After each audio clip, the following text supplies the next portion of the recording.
ஓம் சாந்தி. அவ்யக்த முரளி 17/4/1969. அவ்யக்த பாப்தாதா, மதுபன். பிராமணர்களின் முக்கியமான சமஸ்காரம் சர்வம்ச தியாகி. விசேஷமாக எதற்காக உங்கள் அனைவருடைய குழு கூட்டப்பட்டிருக்குது? குழுவிற்காக முக்கியமாக 4 விஷயங்கள் அவசியமானவை. அவை: 1. தங்களுக்குள் ஒருவர் மீது ஒருவர் அன்பு கொள்வது. 2. நெருக்கமான சம்பந்தம். 3. சேவையினுடைய பொறுப்பு. மற்றும் 4. ஞானம் யோகத்தின் தாரணையினுடைய சான்று. இந்த 4 விஷயங்களிலும் தயாராக இருக்கின்றீர்களா? ஒருவருக்கொருவர் அன்பானவராக எப்படி ஆகுவது? அன்பானவர் ஆவதற்கான சாதனம் என்ன?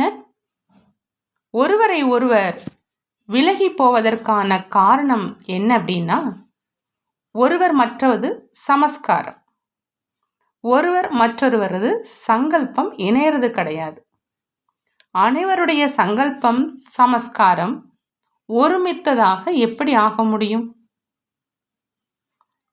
ஒவ்வொருவருடைய சமஸ்காரம் வெவ்வேறாக இருக்குது. சங்கமயுக பிராமணர்களுடைய முக்கிய சமஸ்காரம் எது? சாக்கார ரூபத்திடம் முக்கியமான சமஸ்காரம் என்ன இருக்குது? பிரம்மாவின் சமஸ்காரம் எதுவோ அதுவே பிராமணர்களின் சமஸ்காரம். சாக்கார பிரம்மாவினுடைய முக்கியமான சமஸ்காரம் என்ன இருந்தது? பிரம்மாவிடம் அந்த சமஸ்காரத்தை முழுமையான ரூபத்தில் பார்த்தீர்கள். இருந்தாலும் பிராமணர்களுக்குள் அவர்களால் இயன்ற அளவே யோகம், இயன்ற அளவே சக்தி காணப்படுது. அனைத்தையும் தியாகம் செய்வதே, அதாவது சர்வ அம்ச தியாகி அவருடைய முக்கியமான சமஸ்காரமாக இருந்தது.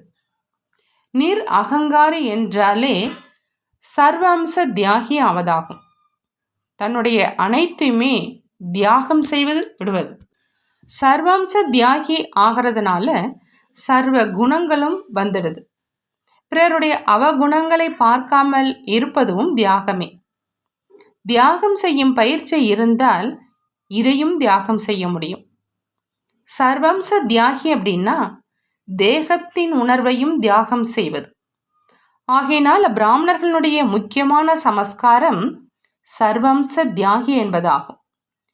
இந்த தியாகத்தினால் முக்கியமாக எந்த குணங்கள் வருது? சரளத்தன்மை மற்றும் சகிப்புத்தன்மை வருகின்றன.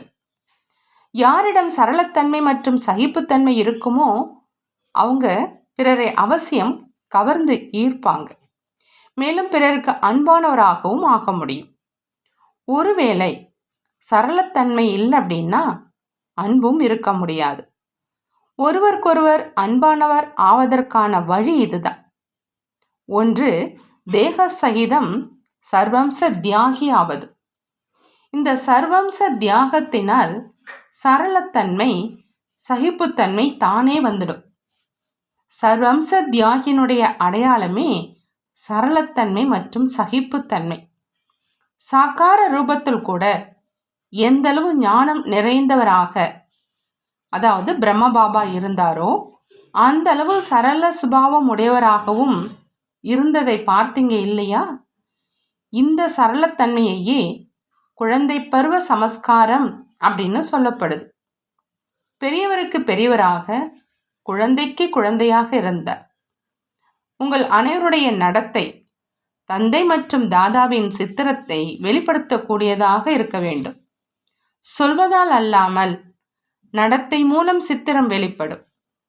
அத்தகைய நடத்தை இப்பொழுது இருக்கிறதா? உங்களுடைய நடத்தை மூலம் பாப்தாதாவின் சித்திரம் பார்ப்பதற்கு தெரிகிறதா? பார்ப்பதற்கு தெரிகிறது, ஆனால் அவ்வப்பொழுதே தெரிகிறது. எப்பொழுது அந்த ஸ்திதியில் இருந்து சேவை செய்கிறீங்களோ அப்பொழுது உங்களுடைய வார்த்தை மூலம், முகத்தின் மூலம் இவர்களுக்கு ஞானம் கொடுக்கக்கூடியவர் மிக உயர்ந்தவர் என்று புரிந்து கொள்வார்கள். உங்களுடைய நடத்தை மூலம் பாப்தாதாவின் சித்திரத்தை பார்க்கின்றோம் என்று சொல்றாங்க இல்லையா? ஆனால் அவ்வப்பொழுதே தெரிகிறது. நீங்களும் புகைப்பட கருவியாக இருக்கீங்க. உங்களுடைய புகைப்பட கருவியில பாப்தாதாவினுடைய சித்திரம் பதிவாக ஆகியிருக்குது. அதை அவ்வப்பொழுது காண்பிக்கிறீங்க. ஏன் அதே சித்திரத்தை நடத்தை மூலம் ஏன் சதா காண்பிப்பது கிடையாது? முயற்சி நடந்து கொண்டிருக்குது. இந்த முயற்சி அப்படிங்கிற அந்த வார்த்தை எதுவரை இருக்க போகுது? இப்பொழுது எவ்வளவு கால முயற்சி செய்யணும்? நாங்கள் முயற்சியாளராக இருக்கிறோம் அப்படின்னு இறுதி வரை கூறிக்கொண்டே இருக்க போகிறீர்களா என்ன? இப்பொழுது எவ்வாறு கூறிக்கொண்டு இருக்கிறீர்களோ அவ்வாறே இறுதி வரை கூறுவீர்களா? முயற்சி என்ற வார்த்தை கூட இப்பொழுது மாற வேண்டும். இறுதி வரை முயற்சியாளர்களாக இருப்பீர்கள். ஆனால் அந்த முயற்சியானது இப்பொழுது கூறுவது போல் இருக்காது. முயற்சி என்பதனுடைய அர்த்தமே ஒரு முறை ஏற்பட்ட தவறு பிறகு இன்னொரு முறை அது ஏற்படாமல் இருப்பதே ஆகும். அத்தகைய முயற்சி செய்பவராக விளங்குகிறீர்களா? முயற்சி என்றாலே நடைமுறையில் கொண்டு வருவது. ஒரே தவறு மீண்டும் மீண்டும் ஏற்பட்டால் அதை முயற்சி செய்தல் என்று எவ்வாறு சொல்ல முடியும்? இவ்விதமான முயற்சி கூடாது. ஆனால் முயற்சி செய்ய வேண்டும் என்ற லட்சியம் இருக்க வேண்டும். ஒருவருக்கொருவர் அன்பானவராக எப்படி ஆக முடியும்? கடித போக்குவரத்து செய்வதாலோ குழுவாக ஒன்று கூடுவதாலோ மட்டும் ஆக முடியாது. இது ஸ்தூலமான விஷயமாகும். எப்பொழுது சமஸ்காரம் மற்றும் சங்கல்பங்கள் ஒருவருக்கொருவர் ஒத்து போகுமோ அப்பொழுதே ஒருவர் பிறருக்கு அன்பானவர் ஆக முடியும். அதற்கான வழியும் உரைத்தாயிற்று. அதாவது சர்வம்ச தியாகி. சர்வம்ச தியாகியினுடைய அடையாளம் என்னவாக இருக்கும்? சரளத்தன்மை, சகிப்புத்தன்மை. இந்த விஷயங்களை எப்பொழுது தாரணை செய்வீர்களோ அப்பொழுதே அன்பானவர் ஆவீர்கள். சரளத்தன்மையை கொண்டு வருவதற்காக நிகழ்காலத்தில் ஒரு விஷயத்திற்கு மட்டும் அவசியம் கவனம் கொடுக்க வேண்டும். தற்காலம் இருக்கக்கூடிய ஸ்துதியின் அதாவது புகழினுடைய ஆதாரத்திலேயே ஏற்படுகிறது என்று நிகழ்காலத்தில் பார்க்கப்பட்டது. புகழ்ச்சி மற்றும் நிகழ்ச்சி ஆகிய இரு வார்த்தைகள் இருக்கின்றன இல்லையா? நிகழ்காலத்துல புகழினுடைய ஆதாரத்திலேயே ஸ்திதி உருவாகுது. அதாவது என்ன செயல் செய்கின்றனரோ அதனுடைய பலனை பெறும் விருப்பம் அல்லது ஆசை இருக்கிறது. கடமையினுடைய பலனை பெறும் விருப்பம் அதிகமாக கொள்றீங்க. புகழ் கிடைக்கல அப்படின்னா ஸ்திதியும் இருப்பது கிடையாது. புகழ் கிடைத்தால் ஸ்திதியும் இருக்கிறது. ஒருவேளை இகழ்ச்சி ஏற்படுது அப்படின்னா அனாதை ஆகிடுறாங்க. தனது ஸ்திதியை விட்டுடுறாங்க. அனைத்து செல்வத்தினுடைய அதிபதியையும் அதாவது தந்தையையும் மறந்துடுறாங்க. எனக்கு புகழ் கிடைக்கணும் அப்படின்னு ஒரு பொழுதும் எண்ண வேண்டாம். புகழினுடைய ஆதாரத்தில் ஸ்திதியை உருவாக்கக்கூடாது. புகழின் ஆதாரத்தில் ஸ்திதியை உருவாக்கினால் தடிமாறிக்கொண்டே இருப்பாங்க. யார் தனித்தன்மையுடன் விளங்குறாங்களோ அவர்களுடைய பிரபாவம் அதாவது மகிமை நாளுக்கு நாள் தானே வெளிப்படும். அந்த மகிமையில் தானே பிரபாவிக்கப்பட்டு விடக்கூடாது. இங்கேயே பலனை ஏற்றுக்கொண்டால் எதிர்காலத்தில் கிடைக்கக்கூடிய பலன் முடிந்துவிடும். எவ்வளவு மறைவாக முயற்சி செய்யப்படுதோ அவ்வளவு குப்தமான உதவியாளராக ஆக முடியும். மேலும் அவ்வளவே குப்தமான பதவியும் கிடைக்குது. பிறர் எவ்வளவுதான் மகிமை செய்தாலும் அவர்களுடைய மகிமையின் பிரபாவத்தில் தான் அதனுடைய தாக்கத்தில் வந்துடக்கூடாது. எந்த ஒரு காரியம் செய்யும் பொழுதும் சங்கமயுகத்தில் அதாவது நடுநிலையில் நிலைத்திருந்து முடிவெடுக்க வேண்டும். ஏன்னா நீங்கள் அனைவரும் தங்களை சங்கமயுகத்தை சேர்ந்தவர்கள் என்று கூறிக்கொள்கிறீர்கள். ஆகையால் ஒவ்வொரு விஷயத்துக்கும் 2 பக்கங்கள் இருக்கின்றன. அவ்விரு பக்கங்களின் சங்கமத்தில் அதாவது நடுவில் இருந்து முடிவெடுக்க வேண்டும். அந்த பக்கமும் அதிகம் ஆகிவிடக்கூடாது, இந்த பக்கமும் அதிகம் ஆகிவிடக்கூடாது. சங்கமத்தில் இருக்க வேண்டும்.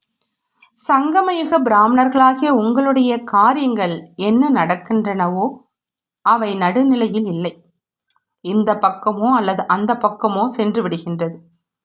எவ்வாறு நீங்கள் இல்லற மார்க்கத்தில் இருக்கிறீர்கள் மற்றும் சேவையிலும் உதவியாளராக இருக்கிறீர்கள் எனில் இரண்டு பக்கமும் சமாளிப்பதற்காக நடுவில் இருக்க வேண்டும். இரண்டினுடைய நடுநிலையில் நிலைத்திருக்க வேண்டும். சங்கமத்தில் இருந்தால்தான் இரண்டையும் சரியாக செய்வீங்க. உங்களுடைய உணவு பழக்க வழக்கம், ஆடை அணிதல் முதலிய அனைத்தும் நடுநிலையில் தான் இருக்கின்றன. இவ்விதமே முடிவும் எடுக்கின்றீர்கள். நடுநிலையில் நிலைத்திருந்து இரு பக்கங்களினுடைய விஷயங்களுக்கான முடிவெடுத்த பிறகு செயல்பட வேண்டும். சில விஷயங்களில் உங்களது கவனம் விசேஷமாக ஒரு புறம் மட்டும் செல்வது தென்படுது. ஆனால் இருக்க வேண்டியதோ நடுநிலையில். நடுநிலையில் என்றால் விதை சொரூபம், புள்ளி சொரூபம் ஆகும். எவ்வாறு விதை சூட்சமமாக இருக்குதோ அதே மாதிரி நடுநிலையும் சூட்சமமானதாகும். அதில் நிலைத்திருப்பதற்கான தைரியம் வேண்டும். மேலும் உபாயம் தெரிந்திருக்க வேண்டும். எங்கு குழந்தையாகி செயல்பட வேண்டும், எங்கு எஜமானராகி செயல்பட வேண்டும் அப்படிங்கிற அந்த லட்சியம் கொடுக்கப்பட்டு இருக்குது. எங்கு எஜமானர் ஆக வேண்டுமோ அங்கு குழந்தையாக கூடாது. எங்கு குழந்தையாக வேண்டுமோ அங்கு எஜமானர் ஆகக்கூடாது.